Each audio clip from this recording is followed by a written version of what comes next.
Hey everyone! Welcome to The Young and the Restless. I'm Jane, and I'm so excited to have you here. If you love Young and the Restless, then you're in the right place. Make sure to hit that subscribe button and turn on notifications so you never miss a video. Alright, let's dive right in. Cole's death crushes Victoria and Claire, and Mariah sobs over a disturbing memory. Today on The Young and the Restless, Daniel listens to Tessa, Holden approaches Chelsea, and Adam departs for France. At Society, Chelsea praises Adam for trusting her to run the company while he is away. He cautions her that she will also need to keep an eye on Chancellor. Chelsea will do that and check up on his sister. Chelsea wishes she could travel with Adam to the south of France. They are surprised to learn that Dumas could be Kane's father or himself. Adam hopes he arrives in time for the fireworks. Chelsea is worried that Victor will find out they did not blow up Billy. Adam claims that staying there would be easier, but his father must be aware of these real estate acquisitions. He can't shake the notion that something horrible will happen to his family. Chelsea cautions Adam about jumping to worst-case situations. Adam struggles to see the bright side of Dumas' acquisition of outstanding real estate in Genoa City, including the athletic club. Chelsea believes he and Victor will put the puzzle pieces together and discover out what he is up to. A fight with the Newmans would be a lost proposition. Outside, Holden appears and observes them conversing. He takes out his phone and looks at the list of persons Dumas wants him to contact, which includes them. Holden then walks away. Outside Society, Chelsea hopes Adam will tell her what is going on when he arrives at Dumas' chateau. He wonders if she is concerned that Dumas has murdered everyone and he is next. He'll presumably arrive to find everyone reclining, with Billy and Victor playing croquet. He pledges to return to her and kisses her farewell. After he departs, Holden reappears and holds the door for Chelsea as she returns inside. He asks whether she is Chelsea Lawson. Holden professes to be a huge fan of her work and introduces herself. He wants to offer her a drink and seek her counsel as he considers a new professional route. Chelsea has to leave, but admits that her current job path has taken her away from fashion. She had a sense he knew, however. Chelsea tells him she saw him at Crimson Lights earlier and wonders how he knows Kane. Holden claims to have just met him. Chelsea noticed Kane give him marching orders and inquired, "What do you do for him?" Holden chuckles and tells Chelsea she's okay. Kane sent him on a fact-finding expedition after seeing her with Adam, so she knows it's not a come-on. Holden claims that Kane is not his employer. He was simply wondering if he lived in Genoa City and for how long. He had the impression he used to live here himself. Chelsea claims that does not explain why he approached her. Holden claims he's simply a sucker for an interesting and attractive woman. Chelsea tells Holden he's trouble and a big flirt. He insists that he truly likes her fashion designs.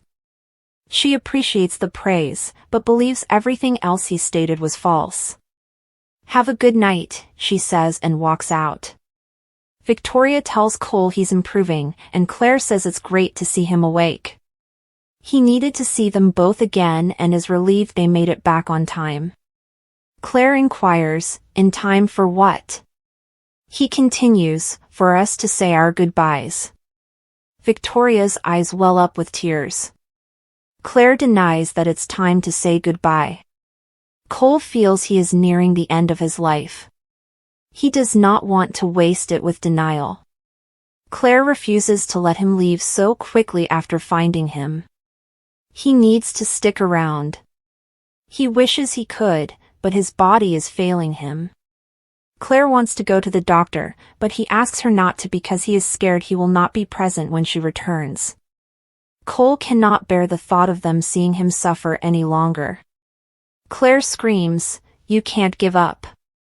She laments that it's unfair. What about all the things they haven't gotten to accomplish yet? Cole assures Claire that his mother will have her covered. If Victoria falls, they will catch each other. Cole expresses gratitude to Claire for the opportunity to witness her first horseback riding experience. Be brave. You be brave, he advises her.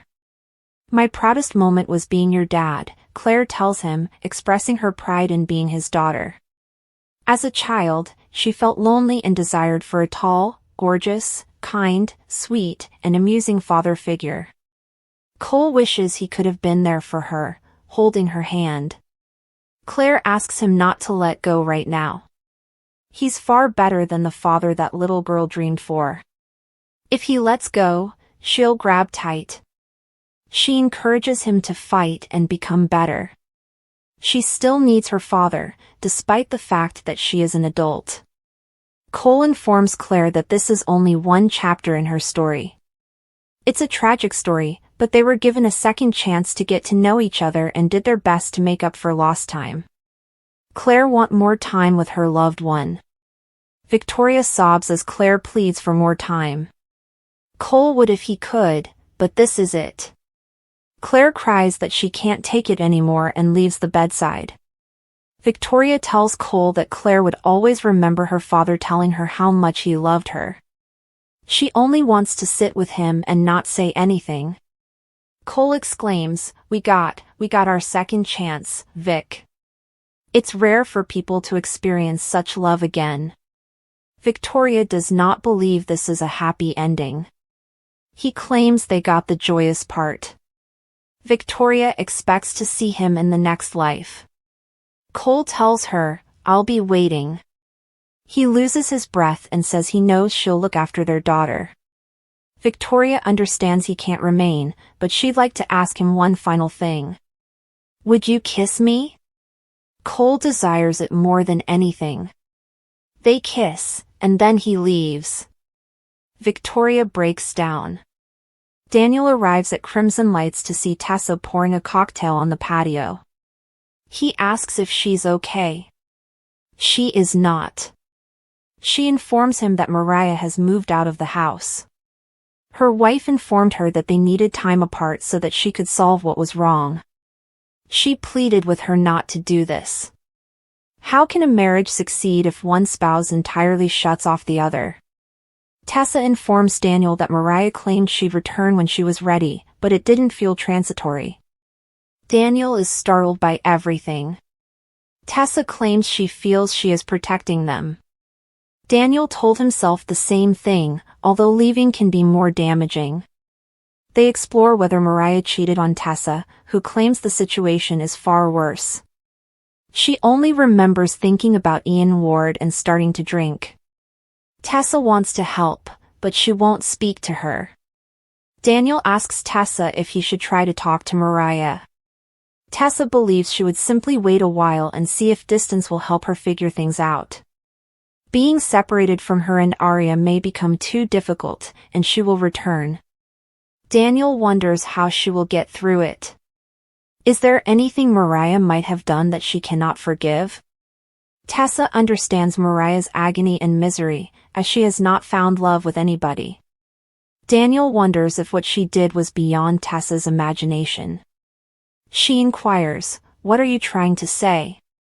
She sighs and admits that she thought Mariah could be concerned about the legal repercussions of anything she did, but she is no longer that person. Daniel wonders if Ian Ward's legacy has left Mariah so broken that she is unable to stop herself from doing anything she regrets. Tessa discusses sheltering Arya from her and Mariah's suffering. It's nice to have a friend to assist her get through this. Daniel takes her hands, hoping to distract her. Daniel offers to postpone guitar lessons if she needs more time alone or with Arya. Tessa is unconvinced and insists on continuing with the sessions. It gives her the sense that she is contributing positively to the world. Daniel marvels at how he is helping her by allowing her to help him. He informs her that if she needs to talk or needs anything else, he is available. Tessa nods. I will. At the Overlook, Mariah questions herself, What did I do? She recalls laughing with the older man in the pub, and his expression becomes serious as they touch. Mariah cringes and sobs. Mariah sits on the seat and flashes to grasping a pillow and shivering in shock. Mariah sobs at the memories, crying, "What have I done?" Victoria and Claire return home. Victoria and Claire remark at the Tack house on how difficult it was to leave Cole in the hospital. Claire continues thinking it was a dream, but he's actually gone. They embrace. Claire laments that they won't have any more time together. They spend time remembering his quirks, and Victoria begins to cry again. Claire is worried that she didn't say goodbye. Victoria assures her that she heard what he intended to say to her. Claire expresses her disappointment that after finding each other, he will no longer hug her. Victoria takes out Cole's favorite jacket and wraps it around Claire. It's almost like he is hugging her. They embrace. Claire asks Victoria how she brews tea. She has no idea how to cope with the loss of someone she cares deeply about. Victoria has not figured it out either. They still have their recollections. Cole's affection for her and knowing she loved him will lead him to his desired outcome. Claire inquires if she believes in heaven. Victoria does. Claire will keep him in her heart for the rest of her life. Claire and Victoria bemoan being unable to communicate with their loved ones. Victoria misses her mom, dad, and Nick. She is certain that if they could call, they would. Claire says they'll need to be there for each other. She wants some time and says she'll go upstairs once Victoria tells her she'll be okay. Claire offers her mother Cole's jacket before she leaves. Victoria sobs while alone in the kitchen. She switches off the lights and walks up to one of Cole's books. She picks it up and brings it upstairs with her. Claire returns and leaves a voicemail for Kyle, saying she wishes he could respond. "I need to hear your voice. It's my father. I lost him. He's gone." She disconnects and sobs. Cole's unexpected and untimely death sent shockwaves through Victoria and Claire's lives, leaving them completely saddened and unable to come to terms with their enormous loss. The weight of grief was almost unbearable for Victoria, who had always been a rock of strength but was now crumbling beneath the weight of her sorrow. She had shared many memories with Cole, including times of love, conflict, and reconciliation, and now it was all gone in an instant. The house felt emptier, the world appeared colder, and every small remembrance of him, a photograph, a piece of clothing, even the aroma of his perfume hanging in the air, caused new waves of grief. Claire, too, was devastated, her heartbreaking sobbing booming through the corridors as she struggled to make sense of life without her father. She had always looked up to him and relied on his advice, but now she was left with only unanswered questions and an emptiness that could never be filled. The two women relied on one another for comfort, but the sadness was so great that even their shared sorrow could not alleviate the pain. Meanwhile, Mariah was consumed by her own anguish, her tears pouring freely as a troubling memory arose, one she had worked so hard to suppress. It was a memory from the past that she had never properly processed, and with Cole's death, it came flooding back with terrible clarity. She could still hear the words, see the faces, and experience the fear and shame that had plagued her for years. The memory was so intense and agonizing that it threatened to drown her in misery. She was used to putting on a strong face and hiding her pain behind cutting wit and sarcasm, but this time was different. This was an unhealed wound, a long-buried secret. As she sat alone in the low light of her room, her body trembled with sobbing, the weight of the past pushing down on her till she couldn't breathe. The days that followed were a flurry of funeral preparations, heartfelt condolences, and futile attempts at normalcy. Victoria walked through the motions like a ghost, her thoughts repeating every discussion she'd ever had with Cole, wondering if there were any clues she'd missed, things left unsaid. Claire, who was usually so collected, had become a shadow of herself, her eyes red and puffy from crying. She clung to her mother, needing confirmation that at least one parent was still present, even though Victoria was barely holding on. Friends and family came and went, offering condolences, but their words seemed empty and worthless in the face of such great grief. The world continued to turn, ignorant to their anguish, and this indifference exacerbated the misery. Meanwhile, Mariah was on a downward spiral.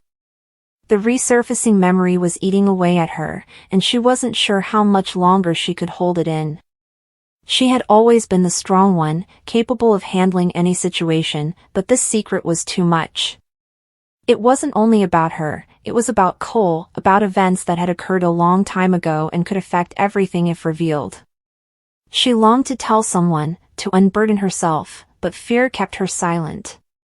What if telling the truth simply made matters worse? What if it wrecked the family's fragile peace? The guilt was stifling, and as the days went, she found herself withdrawing even more, avoiding those who cared about her the most. As the weeks passed, the shock of Cole's death faded, but the pain persisted. If anything, it became deeper and more entrenched. Victoria poured herself into work, hoping to distract herself from her pain, but it followed her around. Claire, still reeling, began having nightmares and awoke in the middle of the night screaming for her father. And Mariah was losing herself in the past, with the recollection becoming a constant presence in her head, a specter she couldn't shake. She knew she couldn't keep it a secret forever, but the prospect of admitting it worried her. What would happen to Victoria? To whom? Claire. For the complete family?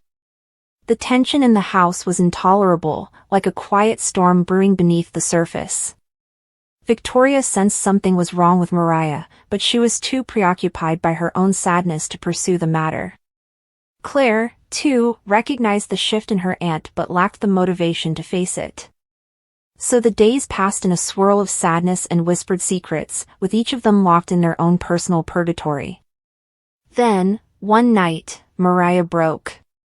The weight of the memories, the shame, the fear, it was all too much. She slumped in front of Victoria, sobbing as the words spilled out, revealing the truth she had kept hidden for so long. Victoria listened in astonished quiet, her face paler and her hands twitching. The news was heartbreaking, a betrayal so profound that it was like losing Cole all over again. Claire, who had entered near the conclusion of the confession, was still in the doorway, her eyes wide with astonishment and bewilderment. The air in the room was thick with anxiety, and the stillness was deafening. At that point, everything changed. Their grief was now accompanied by rage, uncertainty, and a sense of betrayal. Victoria wasn't sure whether to yell at Mariah, hug her, demand explanations, or walk away forever. Claire felt as if her world had been turned upside down, again. Mariah, tired from years of keeping the secret, could only wait, her life in their hands. The days that followed were much more challenging. The family was torn apart, and trust was broken. Victoria vacillated between wrath and sorrow, unable to reconcile the facts with her feelings for Cole and Mariah. Claire, being so young, was straining to deal with this another layer of anguish. Mariah, having finally unburdened herself, now confronted the consequences of her silence. The path ahead was unpredictable, filled with difficult conversations, sad realizations, and the lengthy, agonizing process of healing, if it was ever possible. Cole's death had broken them all, but Mariah had disclosed a terrible recollection that threatened to destroy what little they still had. As they individually dealt with their feelings, one thing became clear: nothing will ever be the same again. The love they shared was still there, buried beneath the rage and grief, but it was unclear whether it would be enough to bring them back together. For the time being, they were each mired in their own sadness, remorse, and regret, attempting to find their way forward in a world that seemed irreversibly damaged.